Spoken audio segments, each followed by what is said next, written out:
BRS working president KTR ను ఆ party cadre light తీసుకుంటున్నట్లు కనిపిస్తోంది.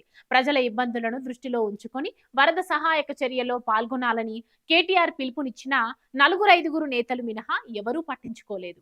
కేటీఆర్ వ్యాఖ్యలను ఆయన సన్నిహిత నేతలు కూడా పట్టించుకోకపోవడం పార్టీలో చర్చనీయాంశం అవుతోంది.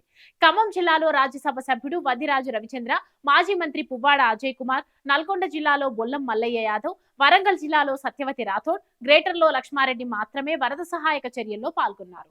ఆ విపత్కాల సమయంలో కేటీఆర్ విదేశాల నుంచి పిలుపునిచ్చిన కీలక నేతలు, కార్యకర్తలు మొహం చాటేయడానికి కారణమేంటన్న చర్చ జరుగుతోంది.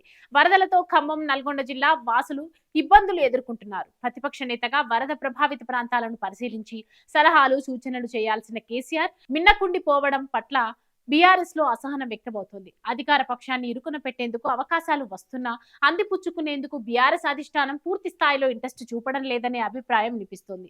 కేసీఆర్ గ్రౌండ్ లోకి దిగకుండా కేవలం కేటీఆర్ పిలుపుతో క్యాడర్ రంగంలోకి దిగే అవకాశం లేదని పార్టీ వర్గాలు అంటున్నాయి.